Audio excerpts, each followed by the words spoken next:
विश्वशीरुषं देवं विश्वाक्षं विश्वशम्भुवं विश्वं नारायणं देवमक्षरं परमं पदं विश्वतः परमां नित्यं विश्वं नारायणगुं हरिं विश्वमेवेदं पुरुषस्तद्विश्वमुपजीवति पतिं विश्वस्यात्मेश्वरं शाश्वतं शिवमच्युतं नारायणं महाज्ञेयं विश्वात्मानं परायणम्।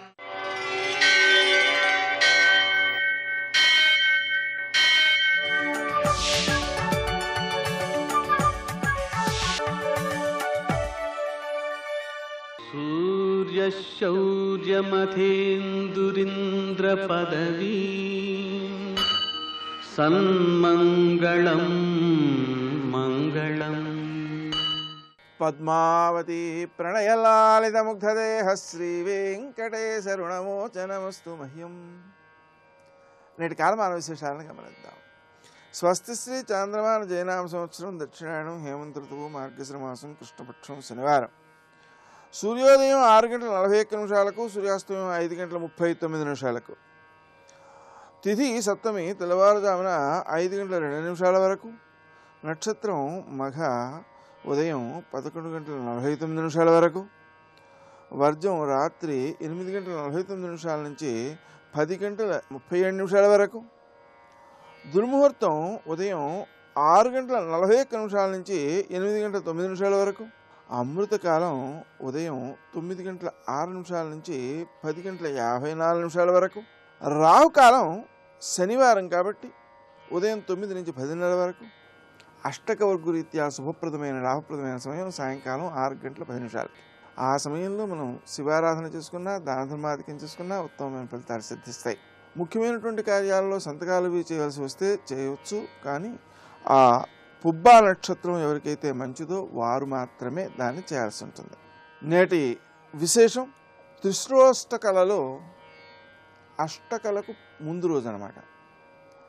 అష్టమి నాడు అష్టకాశ్రార్థం చేస్తారు. దానికి ముందు రోజు కూడా ఈ త్రిశ్రోష్టకలలోని మొదటిదైనటువంటి అష్టకాశ్రార్థం చేస్తారు. ఆ విధంగా చేసినందువల్ల పితృదేవతల యొక్క అనుగ్రహం సిద్ధిస్తుంది. వారిని సేవించటం, పూజించటం, వారిని ఉద్దేశించి దానాధికం చేయడం అనేవి ఉత్తమ ఫలితాలను అందజేస్తాయి. విశేషించి సాయంకాలం ప్రదోషం ఉందండి. ఆ కారణంగా సూర్యాస్తమయం నుంచి 1:12 సమయంలో శివారాధన, బిల్వపత్రాలతో శివునికి పూజ, నల్ల నువ్వులతో శివునికి పూజ. ఎందుకంటే శనివారం కూడా కాబట్టి అది ఉత్తమమైన ఫలితాలను అందజేస్తుంది. శనికి సంబంధించినటువంటి దోషాలను నివారిస్తుంది. విశేషించి ప్రస్తుతం తులా, వృశ్చిక, ధనుస్సు రాశుల వారు, అలాగే మేషరాశి వారు, సింహరాశి వారు, ఈ 5 రాశుల వారు కనుక ఆ నువ్వులతో పూజ చేసుకున్నట్లయితే ఉత్తమ ఫలితాలు సిద్ధిస్తాయి. ఈరోజు తిథి సప్తమి కాబట్టి అది సూర్యునికి ప్రీతికరమైనది కాబట్టి మనం సూర్యుడిని ధ్యానించుకోవడం, పూజించుకోవడం, సూర్య నమస్కారాలు చేయడం ఉత్తమమైన ఫలితాలను అందజేస్తాయి. నేటి ఆణిముత్యాలు.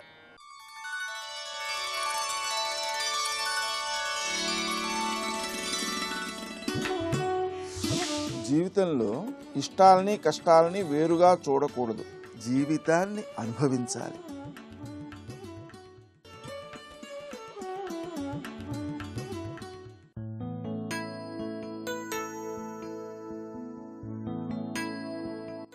సమాజాన్ని గౌరవించడం అంటే 10 మందిలో ఒకడిగా ఒదిగిపోవడం కాదు, ఒక్కడిగా 10 మందికి దారి చూపడం.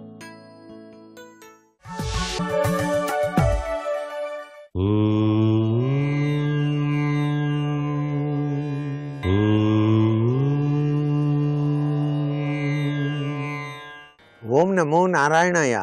ఓం నమశివాయ. శ్రీ మాత్రే నమః. శనివారం అనగానే చాలామంది శనీశ్వరుడికి సంబంధించిన వారంగానే భావన చేస్తూ ఉంటారు. అలాగే వెంకటేశ్వర స్వామికి ఆరాధనా తత్వంలో కూడాను చక్కగా పూజ చేసేటువంటి సాంప్రదాయం కనిపిస్తోంది. ఏది ఏమైనప్పటికీ కూడా మనిషికి చక్కటి ఆలోచన స్ఫురణను, చక్కటి యోగవంతమైనటువంటి మార్గాన్ని కలిగించడానికి గ్రహచార రీత్యా ఉపద్రవాల నుంచి బయటపడటానికి కూడా దశరథ శని స్తోత్రం అని చెప్పేసి ఉంటుంది. ఆ స్తోత్రాన్ని శనివారం నాడు పఠించడం చాలా మంచిది ప్రతి ఒక్కరూ కూడా. దశరథ మహారాజు అంతటి వాడే శని యొక్క అనుగ్రహానికి పాత్రుడు కావడానికి అనేక కష్టాలు పడ్డాడు. అలాగే శనివారం నాడు రావి చెట్టు ప్రదక్షిణం విశిష్టవంతమైన ప్రభావాన్ని ఇస్తుంది. ఆయా నక్షత్రాలకు సంబంధించినటువంటి వ్యక్తులు దానికి సంబంధించినటువంటి ఆ యొక్క ప్రదక్షిణాలు రావి చెట్టు చుట్టూ శనివారం నాడు చేసి అక్కడ నువ్వుల నూనెతో దీపం వెలిగించినట్లయితే త్రిమూర్తి తత్వంతో విరాజిల్లే ఆ రావి చెట్టు మహిమ వలన శని యొక్క ప్రభావం నుంచి బయటపడటానికి ఆస్కారం ఉంటుంది. అలాగే గోసేవ చేయటం, గోవుకు తప్పనిసరిగా చిమ్మిరి ఉండ నువ్వులతో చేసింది ఆహారంగా ఇచ్చినట్లయితే చాలా చక్కటి సత్ఫలితాన్ని పొందడానికి ఆస్కారం ఉంటుంది. ప్రతి వాళ్ళు కూడాను శని స్తోత్రాలు అన్నీ చేస్తూ ఉంటారు, కానీ పిప్పలా స్తుతి అని చెప్పేసి చేయరు. ఆ పిప్పలా స్తుతి చేస్తేనే శని యొక్క అనుగ్రహానికి ప్రతి వాళ్ళు పాత్రలు అవుతారనే విషయాన్ని కూడా బాగా గుర్తుపెట్టుకోవాలి. అందుకని పిప్పలాదేవుని తలుచుకోవాలి. శని యొక్క అనుగ్రహం పొందాలంటే, అంటే శని నుంచి వచ్చేటువంటి కష్ట నష్టాల నుంచి బయలుపడి శని అనుగ్రహాన్ని పొందడానికి రావి చెట్టు ప్రదర్శనలు చేశారనుకోండి, పిప్పలాయన మహా అనుకుంటే సరిపోతుంది. శని స్తోత్రాలు చేసే ఎవరైనా సరే పిప్పలాదుడిని కనుక ధ్యానం చేసినట్లయితేనే చక్కటి యోగవంతమైన సత్ఫలితాన్ని పొందుతారు అనేటువంటి విశేషాంశాన్ని ప్రతి ఒక్కరూ కూడా సాంప్రదాయ రీత్యా గ్రహించవలసిన ముఖ్యమైనటువంటి విశేషాంశం. అలాగే నువ్వులు దానం చేయటం, ఈశ్వరాభిషేకం. ఈశ్వరుడు అనుగ్రహ ప్రదాత అండి. శనీశ్వరుడు అనుక్షణం కూడాను ఈశ్వరునే ధ్యానం చేస్తాడు. కాబట్టి ఎవరైతే ఈశ్వరాభిషేకం చేస్తారో వారి జోలికి శనీశ్వరుడు కూడాను రాడు అని చెప్పేసి మనకు శాస్త్రాల్లో చెప్పారు. అలాగే వెంకటేశ్వర సుప్రభాతం శనివారం నాడు నుంచొని చదవాలి. తెల్లవారుజామునే లేచి ఆ నుంచొని చదవడంలోనే గొప్ప విశేష లక్షణం దాగి ఉంది. సర్వే జనా సుఖినో భవంతు.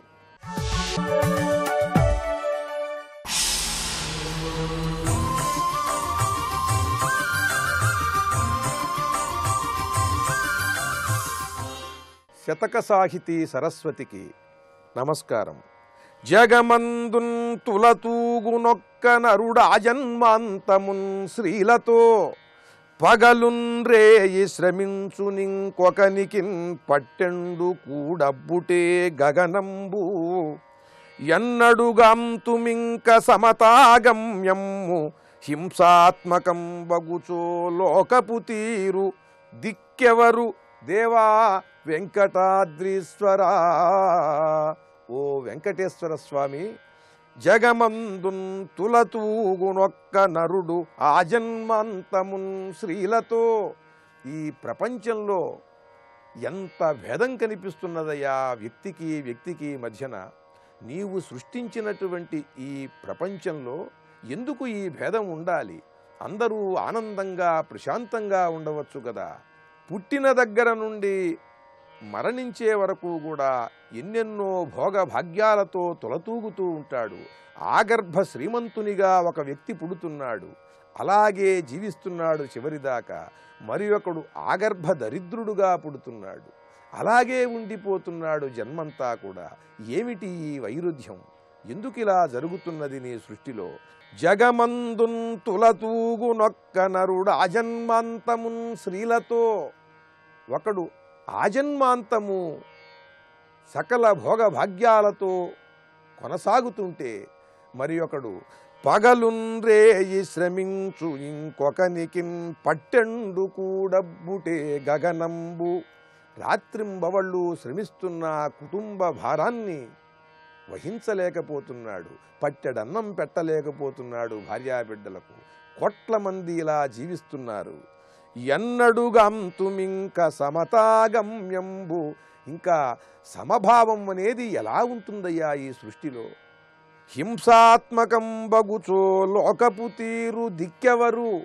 ఈ రకమైనటువంటి వ్యత్యాసాల వల్ల వారు భోగభాగ్యాలు అనుభవిస్తున్నారు, మాకు లేవు అనే భావంతో అసూయకో ద్వేషానికో లోనై ఈ సంపదలు లేని వారందరూ కూడా తిరగబడి శ్రీమంతుల పైన వీరందరూ దాడి చేస్తే ఈ ద్వేషంతో జరిగేటువంటి ఈ హింసకి ఎవరు బాధ్యులు? హింసాత్మకం బగుచో లోకపు తీరు దిక్కెవరు? ఇలా ఈ ధనవంతులు పేదవారు అనే వ్యత్యాసంతో నిరంతరం ఈ ఘర్షణ సమాజంలో కొనసాగుతూ ఉంటే దీన్ని కాపాడేవారెవరయ్యా? ఆపేవారెవరు? దిక్కెవరు? ఎవరికి చెప్పుకోవాలి అంటూ వెంకటాద్రీశ్వరుణ్ణి ప్రశ్నిస్తూ సామాజిక స్థితి పట్ల కరుణాహృదయం కలిగి చెలించిన కవిగా చక్కని పద్యరచన చేసి గొప్ప శతకాన్ని మనకు అందించిన న్యాయవాద కోవిదులు, పండిత కవులు శ్రీ గాడేపల్లి సీతారామమూర్తి గారు రచించిన వెంకటాద్రీశ్వర శతకంలోని మరి ఒక పద్యం గురించి రేపు ఉదయం తెలుసుకుందాం. ఓం నమో వెంకటేశాయ.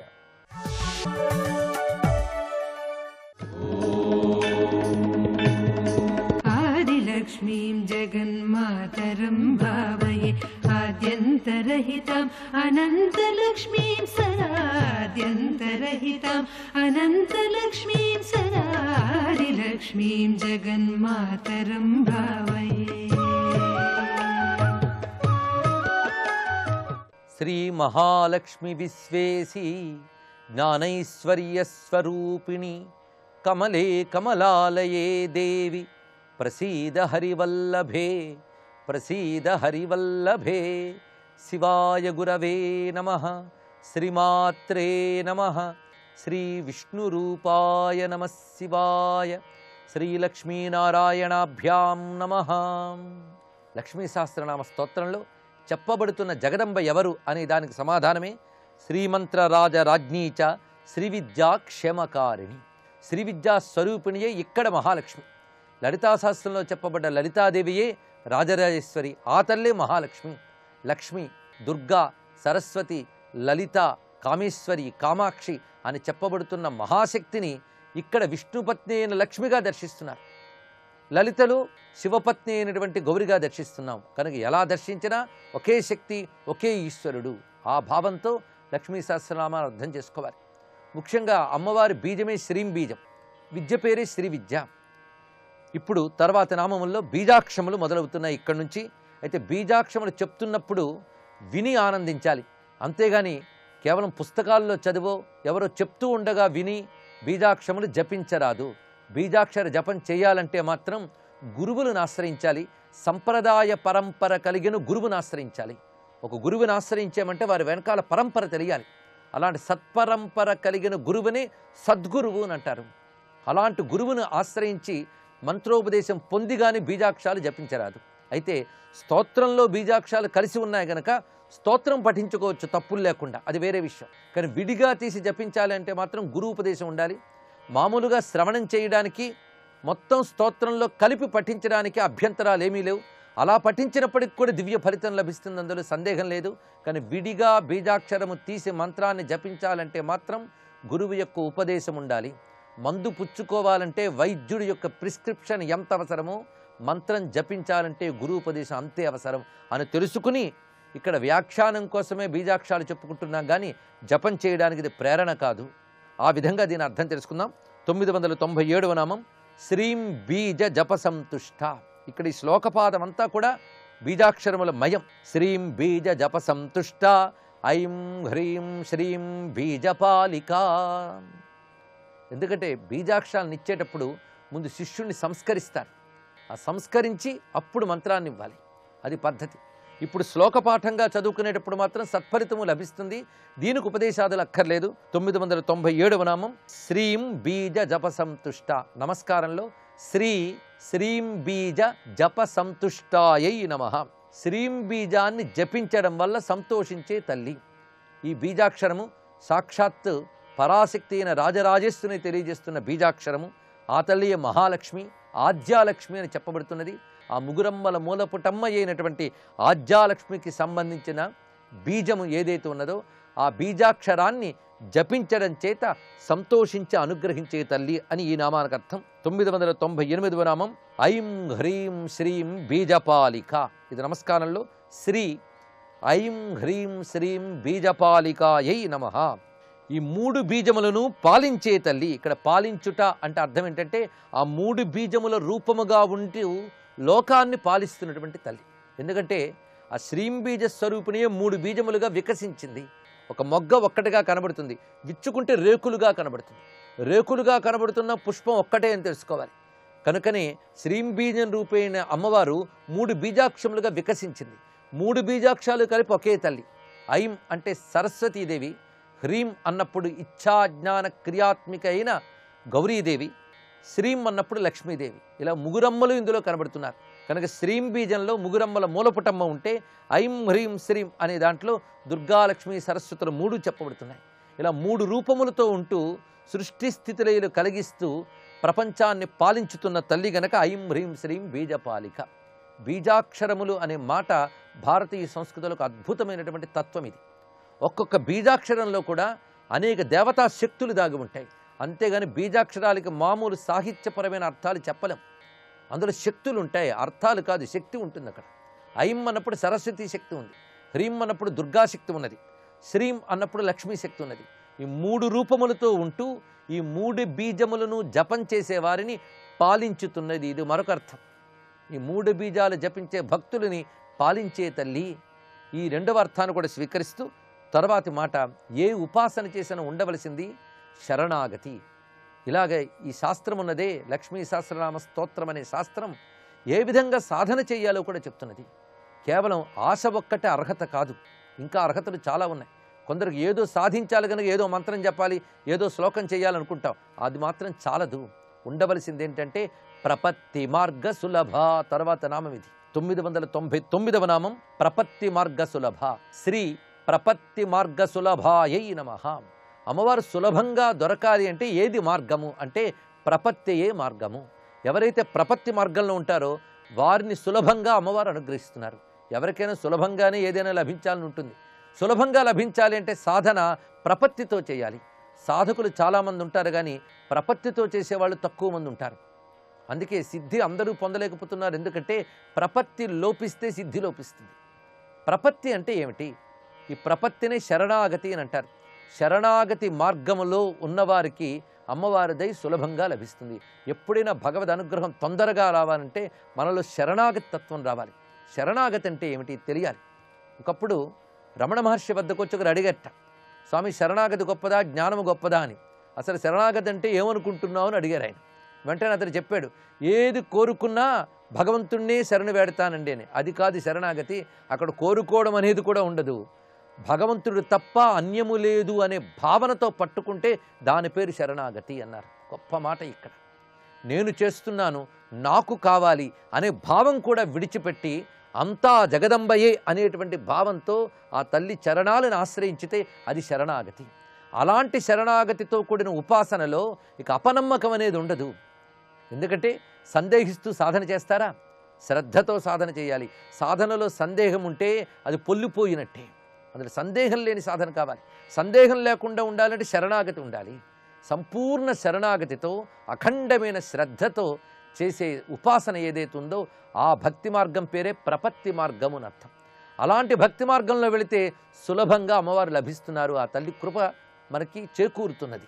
అందుకే శ్రీ ప్రపత్తి మార్గ సులభాయై నమః నమస్కరించి సహస్రనామంలో ప్రవేశించాం. 1000వ నామం ఇది. ఆ 1000వ నామం ఎంత బలమైన నామాన్ని ఇస్తున్నారంటే విష్ణు ప్రథమ కింకరీ. ఇది అద్భుతమైన నామం. ఇది శ్రీ విష్ణు ప్రథమ కింకర్యై నమః. ఇందులో అనేక అర్థములు దాగి ఉన్నాయి. కొంచెం ఏకాగ్రంగా వింటే ఇందులో ఉన్న మధుర రసాన్ని ఆస్వాదించవచ్చు. విష్ణు ప్రథమ కింకరి, విష్ణువు యొక్క మొదటి దాసురాలు అమ్మవారు అన్నారు. భక్తి అన్నా కైంకర్యం అన్నా ఒకటే. కైంకర్యము అని వాడుతూ ఉంటారు దేవతా పూజల్లో. కైంకర్యము అంటే కింకర భావమే కైంకర్యం. కింకరుడు, కింకరుడు అంటే లోకంలో బంటు దాసుడు అని అంటారు. ఆ భావం ఉండాలి, ఆ దాస లక్షణం ఉండాలి. అదే శరణాగతి అంటే. అయితే కింకర అనే శబ్దానికి అర్థం ఏంటంటే కిం. కిం అంటే ఏమిటి, ఏమిటి చెప్తే అది చేసేవాడే కింకరుడు. అంటే తన యొక్క ప్రభువు ఏది చెప్తే అది చెయ్యాలి. అదే కింకర భావం అంటే అర్థం. అలాగా భగవంతుడు ఏది చెప్తే అది చేయగలిగితే దాని పేరే కింకరత్వము. అంటే భగవంతుడికి అనుకూలంగా నడుచుకునుట. ఇది దీని యొక్క భావం. భగవంతుడికి అనుకూలంగా నడుచుకోవడం అంటే అర్థం ఏంటి? ఆయన సంతోషించేటట్టు ఉండాలి. ఆయన సంతోషించేయడం అంటే ఏమిటి అంటే మనం ధర్మబద్ధంగా జీవిస్తూ ఆయన ఆశ్రయిస్తే దానికే సంతోషిస్తాడు. అందుకే దాసభక్తి అంటే ధర్మ ప్రకారంగా జీవిస్తూ ఆ చేసిన ధర్మాన్ని భగవంతుడికి అర్పించడమే దాసభక్తి తెలుసుకోవాలి. అలాంటి భక్తికే కైంకర్య భక్తి అని అంటారు. అంతేగాని మేము కైంకర్యానికి 1116 చదివించాం, 1,00,000 రూపాయలు చదివించాం, అది కాదు కైంకర్యం అంటే. ఆ శరణాగతి ఉండాలి, అర్పణ బుద్ధి ఉండాలి, అది కైంకర్యం. అలాంటి భక్తులలో మొదటి భక్తురాలు ఎవరు విష్ణువుకి అంటే అమ్మవారి మొదటి భక్తురాలట. ఎందుకంటే పిల్లలు ఎలా నడుచుకోవాలో తల్లి చెప్తుంది. అందుకు భక్తి ఎలా ఉండాలో చెప్పడానికి అమ్మవారే పెద్ద భక్తురాలై మనకు మార్గం చూపిస్తున్నారు. అమ్మవారు విష్ణువు యొక్క మొదటి భక్తురాలు. ఆ తర్వాతే మనమందరం భక్తులమయ్యాం. మొదటి భక్తురాలు ఆ తల్లే. అందుకే నిరంతరం స్వామి పాదాల చెంతనే ఉంటుంది ఆ తల్లి. నిజానికి నారాయణుడు లక్ష్మీదేవిని హృదయంలో పెట్టుకున్నాడు, ఒక భర్తగా ఆయన హృదయంలో పెట్టుకున్నాడు. కానీ ఒక భక్తురాలిగా ఆవిడ పాదాల దగ్గర ఉన్నది, ఇది తెలుసుకోవాలి. దీని అర్థం ఏంటంటే నారాయణుని హృదయం అనగా సంకల్పం. ఆ సంకల్పం వల్లనే మనకు ఐశ్వర్యాలు లభిస్తున్నాయి. కానీ లభించిన ఐశ్వర్యాలు ఏం చేయాలి అంటే అహంకారం విడిచిపెట్టి ఆయన పాదాలకు అర్పణ చేయాలి. అందుకే ఐశ్వర్యాలు స్వామి పాదాల కైంకర్యాలకు వినియోగించాలని చెప్పడానికే అమ్మవారు నిరంతరం విష్ణు చరణాలను ఆశ్రయించి ఉన్నారు. ఇది లక్ష్మీదేవి విష్ణువు యొక్క పాదాలను నొత్తడంలో ఉన్న ఆంతర్యం. అందుకు మొదటి భక్తురాలు ఆవిడే. విష్ణువు ఎలా చెప్తే అలా నడుచుకుంటుందట. దీని అర్థం ఏంటి? ఒకడికి ఐశ్వర్యం రావాలన్నా, ఒకడికి ఐశ్వర్యం పోవాలన్నా అది ఈశ్వర సంకల్పం వల్లనే జరుగుతుంది. అందుకే ఐశ్వర్య రూపిణి అమ్మవారు నారాయణ సంకల్పాన్ని అనుసరించే ఎవరి దగ్గరికి వెళ్ళాలో అక్కడికి వెళుతోంది, ఎవరిని విడిచిపెట్టాలో వారిని విడిచిపెడుతున్నది. అందుకు విష్ణు భక్తురాలు అమ్మవారిని చెప్పడం ఇన్ని అర్థములున్నాయి. ఇంకొక అద్భుతమైన వైదిక అర్థం ఉన్నది, అది ఇప్పుడు తెలుసుకోబోతున్నాం. అది సూక్ష్మమైన వైదికమైన మహార్థం. అది ఇక్కడ కింకర అనే మాట ఉన్నది. అంటే సృష్టికి పూర్వం కేవలం పరమాత్మ మాత్రమే ఉన్నాడు, నారాయణుడు మాత్రమే ఉన్నాడు. కేవలం ఆయన ఉంటే ప్రపంచం లేదు. ఆయనకు శక్తి ఉన్నది. ఆ శక్తితో ఆయన అనుకున్నట్ట ఏం చేయాలి ఇప్పుడు అని ఆలోచించాడు. మొట్టమొదట ఆయన ఆలోచన నుంచే ప్రపంచం తయారైంది. అంతే కదా, ఒక కవి ముందు ఆలోచిస్తాడు, ఆయన ఆలోచనే కావ్యం అవుతుంది. అలాగే ప్రపంచం అనే కావ్యానికి విష్ణువు ఒక కవి. ఆయన ఆలోచించాడు. ఆలోచించాలంటే ఏం చెయ్యాలి, ఎలా చెయ్యాలని ఆలోచించాడు. ఆ ఆలోచనలోంచి తయారైందే ప్రపంచమంతా కూడా. అందుకు విష్ణువు యొక్క తపస్సు, తప ఆలోచన అనే ధాతువు ప్రకారంగా భగవంతుని యొక్క తపశ్శక్తియే ప్రపంచం. ఆలోచించాడే, కిం కరోమి అని ఆలోచించట. అలా మొట్టమొదటిగా భగవంతుడు ఏం చేయాలని సంకల్పించుకొని ఆ సంకల్పంతో ప్రపంచం చేశాడు. కనుక ఏం చేయాలనే సంకల్పమే సంకల్ప శక్తి. అందులోంచి ఇచ్ఛాజ్ఞాన క్రియలు వచ్చాయి. అందుకు పరమేశ్వరుని యొక్క సంకల్ప శక్తే సృష్టికి ప్రథమంలో ఉన్నది. అందుకు విష్ణువు యొక్క ప్రథమమైన సంకల్ప శక్తియే అమ్మవారు. అందుకే ప్రథమ కింకరి అనగా నారాయణుని యొక్క మొదటి సంకల్ప శక్తి స్వరూపమే జగదంబ. ఇది అసలైన వైదిక అర్థం. ఇప్పటి వరకు చెప్పిన అన్ని అర్థాలు గ్రహించి ఈ సహస్ర నామం ద్వారా అంటే 1000వ నామం ద్వారా చెప్పబడుతున్న భక్తి రూపిణి అయిన మహాశక్తికి, పరమేశ్వరుని యొక్క సంకల్ప శక్తికి నమస్కరిస్తూ సర్వం లక్ష్మీ చరణారవిందార్పణమస్తు.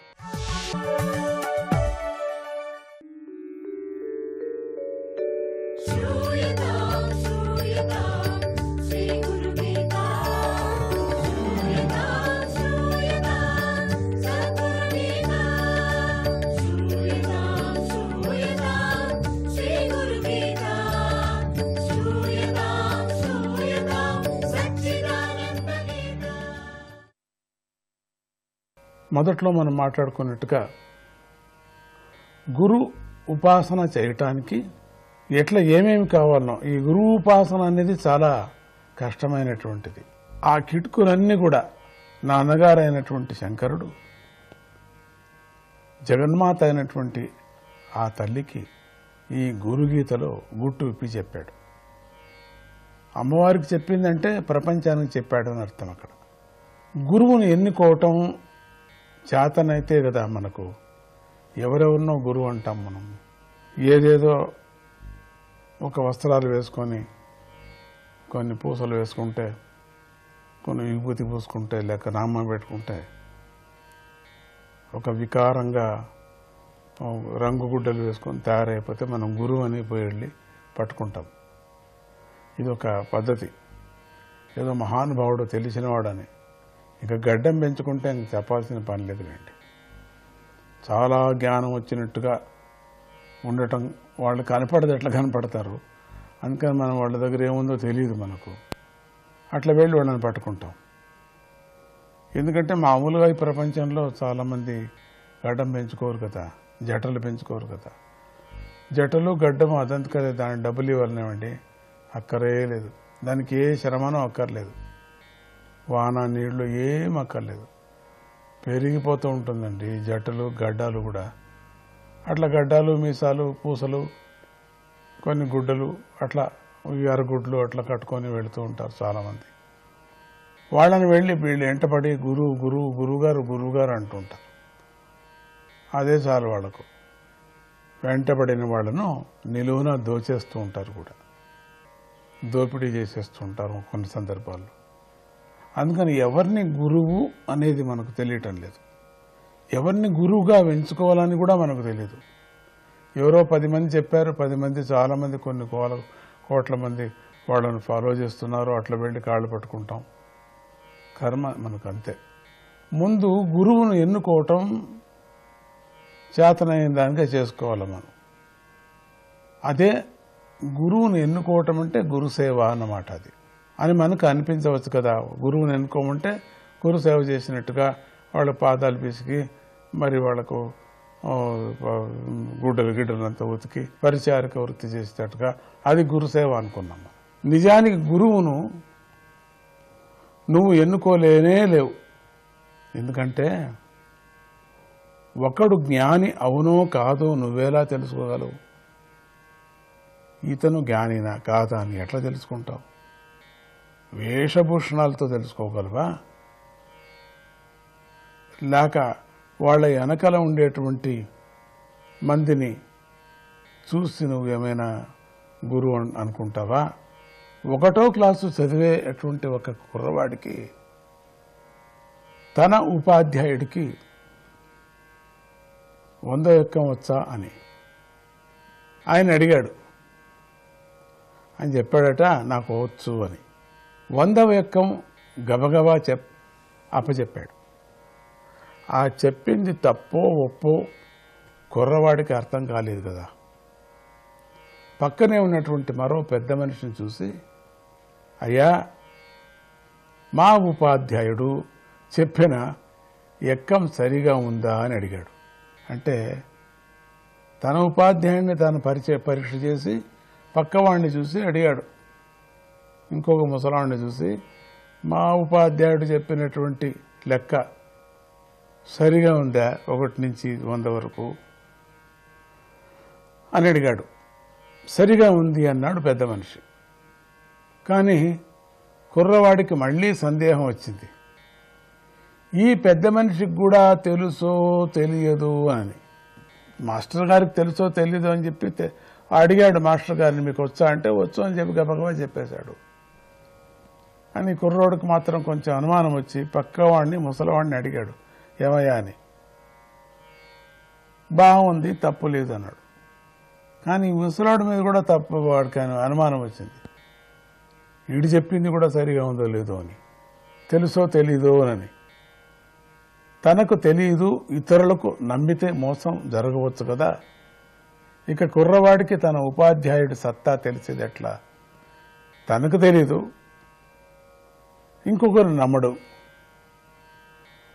తనకు తానే తెలీదు, ఇంకొకటి చెప్పింది నమ్మడు. ఇక ఎట్లా అది జరిగేది ఎట్లా కార్యక్రమం అది? కుర్రవాడికి ఉన్న అల్పజ్ఞానంతో ఎంతమంది సాక్ష్యం చెప్పినా కూడా గురువు గారి జ్ఞానాన్ని అంచనా వేయడం సాధ్యం కానే కాదు కదా. అట్లనే ఆ ఉపాధ్యాయుడు ఎక్కడ చెప్పిన దాటి వల్ల,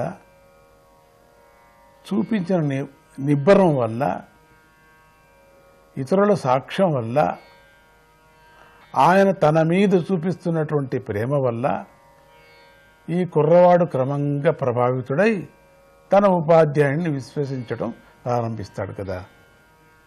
దీన్ని బాగా అర్థం చేసుకోవాలి మీరు, అప్పుడే మీకు అర్థమయ్యేది. జై గురుదత్త. ముందు చూస్తాం.